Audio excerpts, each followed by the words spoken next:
ನಮಸ್ಕಾರ. ಇವತ್ತು 18 ಜನ ಸ್ಟೂಡೆಂಟ್ಸ್ ನೀಟ್ ಆಸ್ಪಿರೆಂಟ್ಸ್ ಆತ್ಮಹತ್ಯೆ ಮಾಡ್ಕೊಂಡಿದ್ದಾರೆ. ಒಬ್ಬ ಸ್ಟೂಡೆಂಟ್ಸ್ನ ತಂದೆ ಗೇಟ್ನ ತಲೆ ಚಚ್ಕೊಂತಾರೆ, ತೆಳ ಬೀಳ್ತಾರೆ. ಒಬ್ಬ ಹುಡುಗಿ ಅಲ್ಲೇ ಕುಸ್ತು ಬೀಳ್ತಾಳೆ. ಇನ್ನು ಹೆಣ್ಮಕ್ಳು ಅಳ್ತಾರೆ, ಲೇಟ್ ಬಂದಿದ್ದೀನಿ ಅಂತ. ಒಂದು ಅರ್ಥ ಆಗ್ತಿಲ್ಲ ನನಗೆ.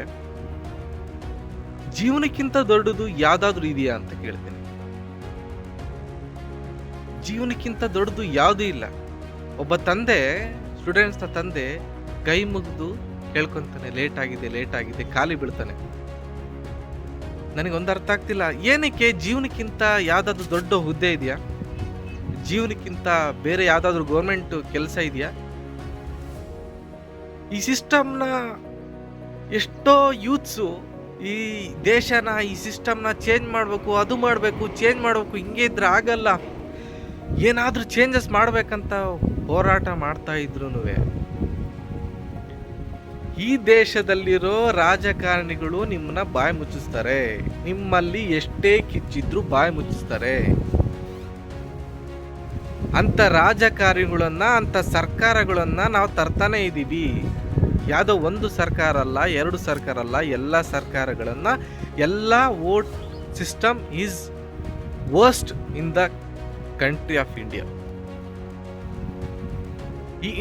ಈ ಭಾರತದಲ್ಲಿ ನೀವು ಎಷ್ಟೇ ಪ್ರಯತ್ನ ಪಟ್ಟು ನೀವು ದೇಶನ ಉದ್ಧಾರ ಮಾಡ್ಬೇಕಂತಿದ್ರು ಚಾನ್ಸ್ ಇಲ್ಲ.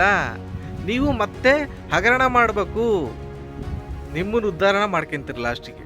ಯಾಕಂದ್ರೆ ಗೊತ್ತಾಗ್ಬಿಡುತ್ತಲ್ಲ ಜನಗಳಿಗೆ, ನೀವು ಯಾರ ತಂಟೆಗೂ ಹೋಗ್ಬಾರ್ದು, ಯಾರ ಬಗ್ಗೆನೂ ಪ್ರಶ್ನೆ ಮಾಡಬಾರ್ದು. ಇದೇ ನಮ್ಮ ದೇಶ.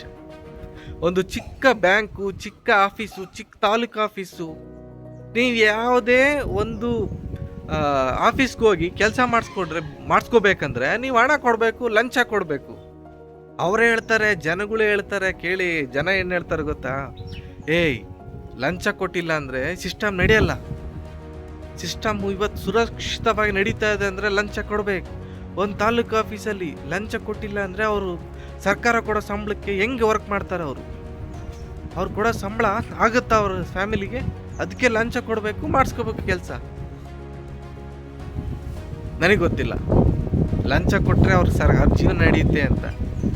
ಓಕೆ, ಸೋಫಾ ಮೇಲೆ ಟೀ ಕುಡೀರಿ, ಅದು ಬಿಟ್ಟು ಮಲ್ಕೊಂಡು ಟೀ ಕುಡಿಯೋಕೆ ನಿಮ್ಗೆ ಸೋಫಾ ಬೇಕಾ? ಬೆಡ್ ಮೇಲೆ ಮಲ್ಕೊಳಕ್ಕೆ ಬೆಡ್ ಬೇಕು. ಅದು ಬಿಟ್ಟು ಉಳ್ಳಾಡ್ಕೊಂಡು ಅದ್ರ ಮೇಲೆ ದುಡ್ಡು ಸುರಿಯೋಕ್ಕೆ ನಾವು ಲಂಚ ಕೊಡಬೇಕಾ? ರಾಜಕಾರಣಿಗಳಿಗೆ, ಈ ಗೌರ್ಮೆಂಟ್ ಆಫೀಸರ್ಸ್ಗಳಿಗೆ. ಇಲ್ಲೆಲ್ಲ ಹೆಂಗಾಗಿದೆ ಅಂದರೆ, ನೀವು ಜನಗಳೇ ಹೇಳ್ತಾರೆ ಇಲ್ಲ ಕೊಟ್ಟರೆ ಎಲ್ಲ ಸರಿ ಹೋಗುತ್ತೆ ಅಂತ. ನೀವು ಈ ದೇಶನ ಉದ್ಧಾರ ಮಾಡೋಕೆ ಹೋಗಬೇಡಿ ಯೂತ್ಸ್. ಈ ದೇಶದಲ್ಲಿರೋ ರಾಜಕಾರಣಿ ಸಿಸ್ಟಮ್ ಎಲ್ಲಿವರೆಗೂ ಚೇಂಜ್ ಆಗಲ್ವೋ ನೀವೇನು ಮಾಡೋಕ್ಕಾಗಲ್ಲ. ನೀವೆಷ್ಟೇ ದೊಡ್ಡ ಕೂಡಂಗಾದರೂ ನೀವೇನು ಮಾಡೋಕ್ಕಾಗಲ್ಲ. ನಿಮ್ಮನ್ನ ಬಾಯಿ ಮುಚ್ಚಿಸ್ತಾರೆ. ಎಂತೆಂಥರೋ ಬಂದೋದ್ರು, ಅವ್ರನ್ನೇ ಬಾಯಿ ಮುಚ್ಚಿಸಿದ್ದಾರೆ. ನೀವು ನೋಡಿದ್ರೆ ಆತ್ಮಹತ್ಯೆ ಮಾಡ್ಕೊತೀರಾ. ಏನು ಯೂಸು? ಏನು ಮಾಡ್ತಾರೆ ಸರ್ಕಾರ? ಏನು ಮಾಡ್ತಾರೆ ನಿಮಗೆ? ಭಾರತ ಸರ್ಕಾರ ಏನು ಮಾಡುತ್ತೆ? ರಾಜ್ಯ ಸರ್ಕಾರ ಏನು ಮಾಡುತ್ತೆ? ಏನು ಮಾಡಲ್ಲ. ನನಗಿದನ್ನು ಮಾತಾಡೋಕ್ಕೆ ಇಷ್ಟ ಇಲ್ಲ. 18 ಜನ ಆತ್ಮಹತ್ಯೆ ಮಾಡಿಕೊಂಡು ಆ ಹೆಣ್ಮಗಳ ತಂದೆ ಅಲ್ಲಿ ಕಾಲು ಬೀಳ್ಕೊಂಡು, ಇಲ್ಲ ನನ್ನ ಮಗಳು ಸ್ವಲ್ಪ ಲೇಟ್ ಆಯಿತು, ಒಳಗೆ ಬಿಡಿ, ಎಕ್ಸಾಮ್ ಬರೋಕ್ಕೆ ಅವಕಾಶ ಕೊಡಿ ಅಂತ ಕೇಳಿದ್ರು ಬಿಡಲಿಲ್ಲ. ಆ ರೀಸನ್ಗೆ ವಿಡಿಯೋ ಮಾಡ್ತಿದ್ದೀನಿ. ಯಾರು ದೇಶನ ಉದ್ಧಾರ ಮಾಡೋಕ್ಕೆ ಟ್ರೈ ಮಾಡಬೇಡಿ. ಈ ರಾಜಕಾರಣಿಗಳು ನಿಮ್ಮನ್ನ ಸುಮ್ಮನೆ ಬಿಡಲ್ಲ, ಈ ಸರ್ಕಾರಗಳು ನಿಮ್ಮನ್ನ ಸುಮ್ಮನೆ ಬಿಡಲ್ಲ.